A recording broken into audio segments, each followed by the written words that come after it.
All right, everyone, get ready, because today we are going deep on a topic you've definitely seen before. Oh, I'd bet on it. Yeah, it's one of those things, it's like Everywhere. everywhere you go online, especially I feel like those surveys asking, how likely are you to recommend? You know it.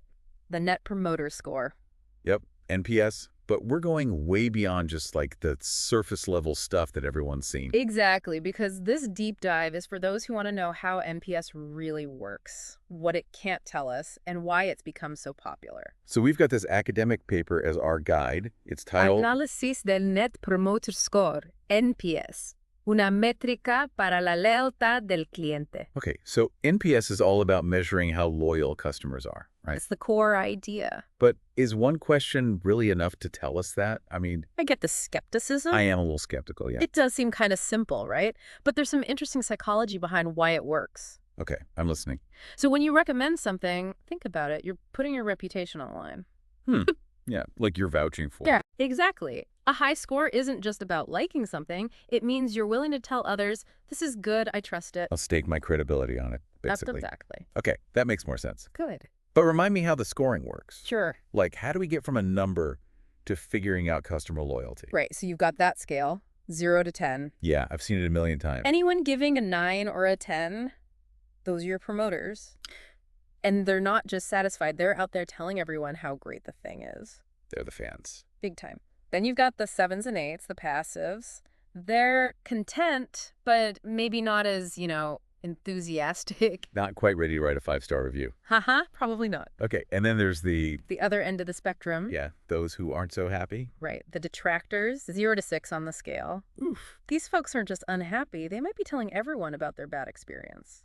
Yeah, that's not good. Especially these days, online reviews and all that can really hurt a business. For sure. Big time. Okay, so last math question, I promise. Hit me. How do these groups, how do we calculate the actual NPS score? Oh, it's simpler than you think. Okay, good. You just take the percentage of promoters Okay. and subtract the percentage of detractors. Straight subtraction. That's it. That resulting number, that's your NPS. Wow. Okay. Can be anything from a really bad Nexus 100. So everyone's a detractor. Basically, yeah, to a perfect plus 100, which almost never happens in the real world. Right, because someone's always going to be unhappy. Pretty much, yeah. So if a company gets a plus 40, It sounds pretty good. sounds good. But the question is, good compared to what? Right. Good compared to what? The paper talks about this industry benchmarks. Yeah, because a plus 40 for one industry might be amazing, but for another, maybe not so much. Huge point. What's considered a good score is different everywhere. A luxury car company might be aiming for 60, while a fast food chain might be happy with 30. Interesting. It's all relative. I have to admit, I've ignored those NPS surveys a lot in the past. You and everyone else. Haha. Probably. It happens. But now I'm thinking, what if my feedback actually helps the company get better? Right. It could. That's a cool thought. It is. You're part of something. Yeah, but is NPS actually used for more than just... More than just getting a number, you mean? Yeah. Oh, absolutely. Companies use it for a ton of stuff, like gauging how customers feel overall. Makes sense. And they can even use it to pinpoint their biggest fans. So they can, make them even more loyal? Exactly. Turn them into advocates for the brand, word-of-mouth marketing, all that. That's really interesting. It is, but, that's just the tip of the iceberg. Oh, there's more. Oh, yeah. We'll dive into more real-world stuff in the next part. Okay, yeah, can't wait. But before we do, I'm curious. Have you ever given a 10 out of 10? A perfect score. Yeah. What made you so enthusiastic? You know what? I actually have. Really? Yeah, it was this tiny vintage clothing store. The owner was amazing. Helped me find the perfect outfit for this themed party I was going to. Nice. Even stayed open late so I could pick it up. Wow. Above and beyond. Yeah, I told everyone about that place. See, that's the power of a good experience. For sure. But I'm guessing there's more to NPS than just happy customers, right? Oh, you bet. There are definitely some limitations to it. Okay. Which is what this paper gets into. All right, so we can't get too excited about it just yet. We have to be a little critical. Right. Keep our heads on straight. Exactly. But it's a good starting point. I'm ready for more. Let's get into it. All right, so we've seen that NPS can be a pretty good way to figure out how loyal customers are. Yeah, definitely a useful tool. But I want to know how this actually works in the real world. Right, like in practice. Are there companies out there that are really killing it with NPS? Oh, for sure. Tons. I bet. One that always comes to mind is Apple. Oh, yeah, Apple. They consistently score high in those MTS surveys. Yeah, their customer base is like super loyal. It's no accident they really cultivate that. I can imagine. But here's the thing. Apple doesn't just focus on that NPS score itself. Interesting. They go deeper into the why. Ah, so it's not just about the number. Nope. They really look at the feedback, the comments people leave, all of that. Makes sense. And they use that to improve their products, fine-tune the customer experience. So they're actually using the data to get better. Oh, yeah. Big time. I like that. It's smart, right? Yeah. Any other examples like that? Let's see. Companies that are doing it right. Oh, Southwest Airlines is another good one. Southwest. Yeah, they've been using NTS for ages. Okay. And they're really focused on understanding what their customers want. What makes them happy? Exactly. And by measuring that and actually acting on the feedback, They can make improvements. they can fix those pain points, leading to, happier customers and more loyalty. That's cool. It's a cycle, right? It is. You get happy customers and they come back for more. It's funny you mentioned Southwest, actually. Oh, yeah. I flew with them recently, and it was one of the best flying experiences I've had. No way, really? Seriously, they went above and beyond. That's awesome. Yeah, so I get why they score well. Makes sense. But the paper also mentions that NPS isn't perfect, right? Oh, absolutely not. There are definitely some downsides. Okay, so are there companies that have, misused it? Oh, yeah, it happens. What did they do wrong? Well, one common mistake is getting too fixated on the score itself. Like just chasing a high number? Yeah, without really understanding what's driving it. Yeah, I can see how that would be a problem. It's like obsessing over your weight without thinking about your overall health. So it's not enough to just see a high score. You need to know what it actually means. You gotta dig Get the in. context, Exactly. any other mistakes companies make. Let's see, another big one is not closing the loop with their customers. Closing the loop? Basically not responding to feedback. Oh, especially the negative stuff. Yeah. Right, because if you're not doing that, you're missing a huge opportunity. Yeah, to address their concern. Right, build trust, all of that. Yeah, because it's like asking someone for their opinion and then just ignoring them. Exactly. Not a good look. Not good at all. It can actually make things worse. How so? Well, think about it. If someone's already unhappy and then they feel like they're not being heard, Oh, they're going to be even more unhappy. they might tell even more people about their bad experience. Makes sense. But when a company takes the time to respond, especially to negative feedback, It shows they care. it can actually turn things around. Really? The paper actually mentions cases where companies responded to detractors. And what happened? They saw a big increase in how much those customers spent over time. Wow, so they actually won them back. They turned a critic into a loyal customer. That's pretty powerful. It is. So closing the loop, super important. Okay, so it sounds like NPS could be a really useful tool for, fixing things. Yeah, definitely. But I imagine there's a right way and a wrong way to go about it. Oh, for sure. So what are some things companies should keep in mind when they're using NPS? All right, well, one of the key things the paper talks about is asking the right question. Right, because it's not just how likely are you to recommend and that's it. No, you need context. So make the question specific to the situation. Exactly. For example, let's say you want feedback on a recent customer service interaction. Okay, yeah. You might ask, based on your experience with our support team, how likely are you to recommend us? Ah, so you're giving them a specific point of reference. Exactly. Okay, that makes sense. And that way you're getting more targeted feedback, something you can actually act on. Right, not just vague general stuff. That's stack. Okay, so the question itself is important. Super important. What about timing? Does it matter when you send out the survey? Oh, timing is crucial. Okay, how so? You want to catch people while the experience is still fresh in their minds. Oh, I get it. If you wait too long, the details get fuzzy, the feedback might not be as accurate. Right, if I had to rate that Southwest flight 6 months from now. You might forget the little things. Exactly, so you got to strike while the iron's hot. That's the idea. Okay, timing makes sense. But what about those open-ended comments? The ones where people can write whatever they want. Right, because those can be really valuable. Oh, they're a gold mine of information. But I bet it's hard to, make sense of all that data. Yeah, it can be tough. Especially if you have a lot of customers. Right, you're basically looking for patterns and themes in a sea of text. So how do you do that? Well, technology can be a big help. Okay, how so?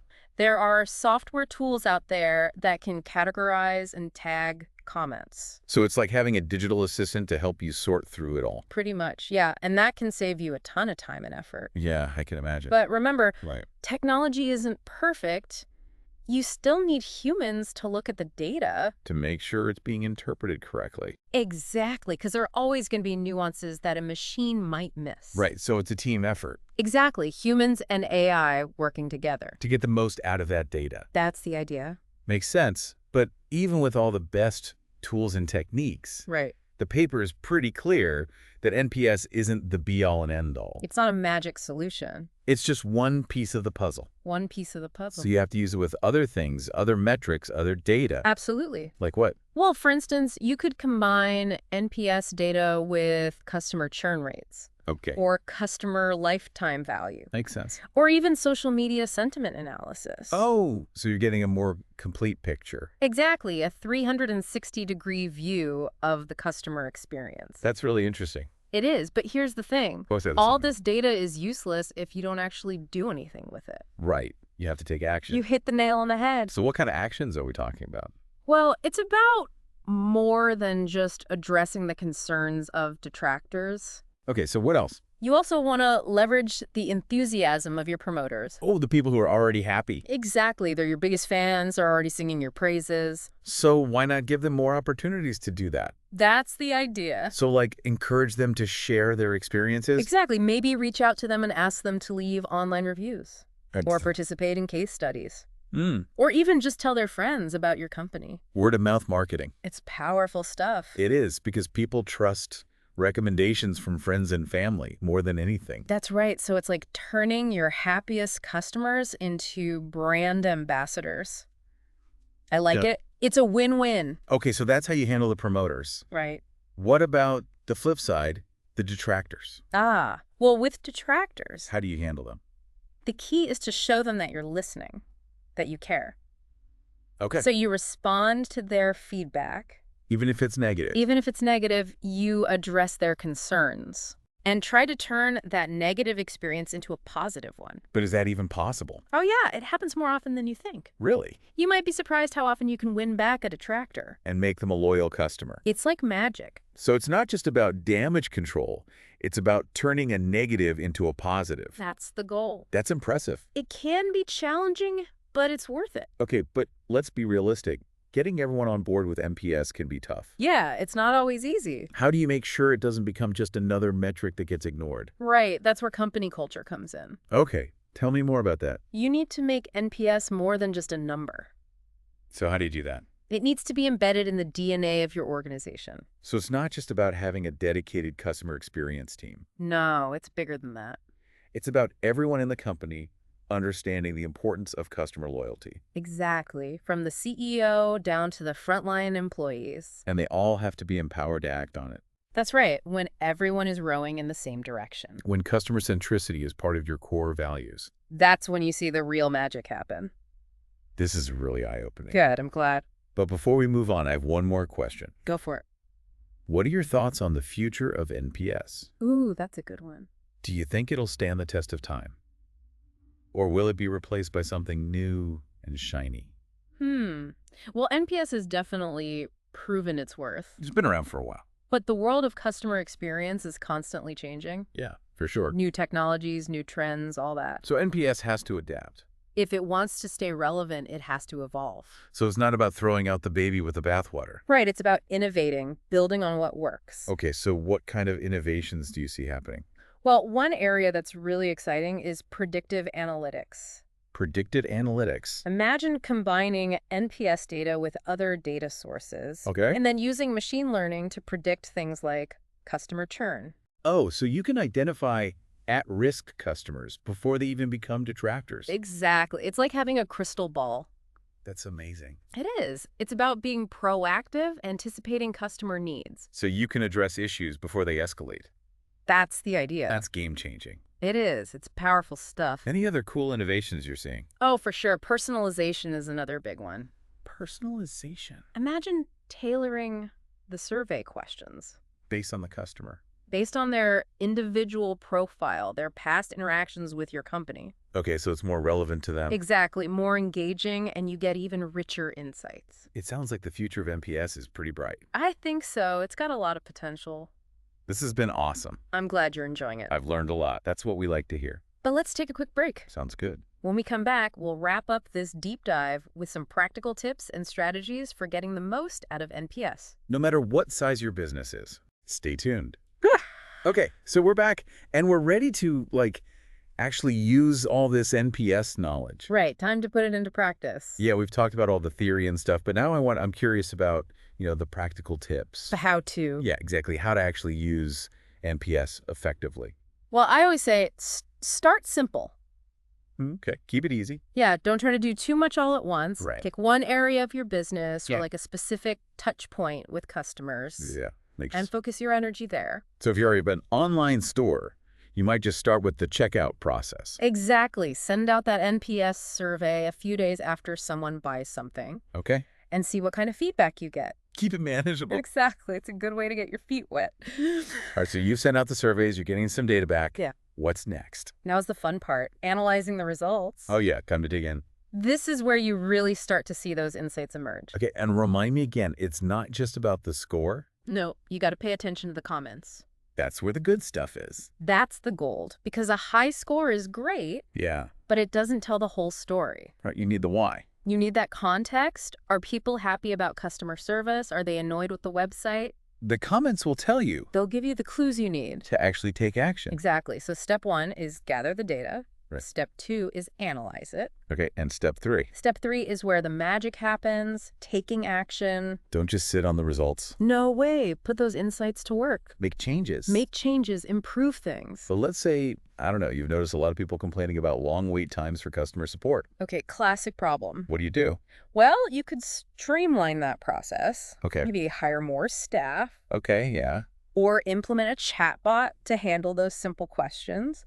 So people don't have to wait as long. Exactly. The point is, don't just acknowledge the problem. You got to fix it. You got to do something about it. Show your customers you're listening. And that their feedback matters. That's huge. Okay, so take action, got it. But here's another important tip. Okay. Make NPS an ongoing thing. Not just a one-time survey. No, make it a regular part of how you get feedback from customers. So send out surveys every few months. Maybe quarterly, yeah. Okay. Or after specific interactions, like a customer service call. Ah, I see. So you're constantly checking in. Exactly. That way you can see if things are getting better or worse. If your efforts are actually working, You got it. so you're always keeping your finger on the pulse. That's the idea. But I guess there's no one right way to do NPS, is there? Not really. What works for one company? Might not work for another. Exactly. So you have to Huh. experiment a bit. Okay, so try different things. See what fits your needs. Maybe try different survey formats, Yeah, different questions, different ways of sending it out. and see what gets the best results. See what gives you the most valuable feedback. That makes sense. So be flexible. Be adaptable. Keep learning. Always learning. That's the key. Okay, but even with all these tactical things, Yeah. I think it's important to remember What's that? that NPS is really about building relationships. With your customers. Yeah, it's not just about the data. No, it's about the people. It's about using that data to create better experiences. More human-centered experiences. Exactly, because when you do that, When you put the customer first, that's when the magic happens. you build loyalty, you get people advocating for your brand. And ultimately, that's what helps your business grow. It all comes back to that connection. This has been so insightful. I'm glad to hear. I feel like I finally understand NPS. Awesome. But before we go, what's the one thing you want our listeners to take away from all this? Don't get too hung up on the score itself. It's not everything, It's just a number. Remember, NPS is a journey. not a destiny. It's a tool for constantly getting better. So use it wisely. Use it ethically, and most importantly, Use it to build those strong relationships with your customers. couldn't have said it better myself. This has been awesome. Thanks for joining us on this deep dive. My pleasure. Always happy to talk about NPS. And to everyone listening, until next time, happy exploring.